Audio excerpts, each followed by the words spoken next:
Hello friends, welcome back to the my new video guys and my YouTube channel guys. Today friend we are going to talk about guys Samsung phone setting guys, and today video title is guys Samsung phone guys phone app data guys, how can we clear storage. Friends, you want to clear storage guys, any app data, so how can you clear storage today friends? I will show you, I will tell you guys. So before starting video friends, first of all go and subscribe the channel guys, click the bell icon, like the video friends. Now let's see how can we clear storage any app data.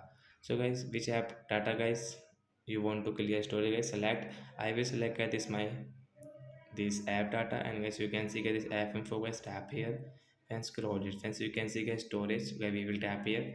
So as you can see clear data guys, we will tap here to clear data. So like that guys, we can clear guys any app data in our Samsung phone device. So that's it guys, thanks for watching the video guys. I hope friends you understood how to clear app data in Samsung phone device. So bye guys, we will meet on the next video with new topic. Before going guys, please go and like the video, subscribe the channel. Bye guys.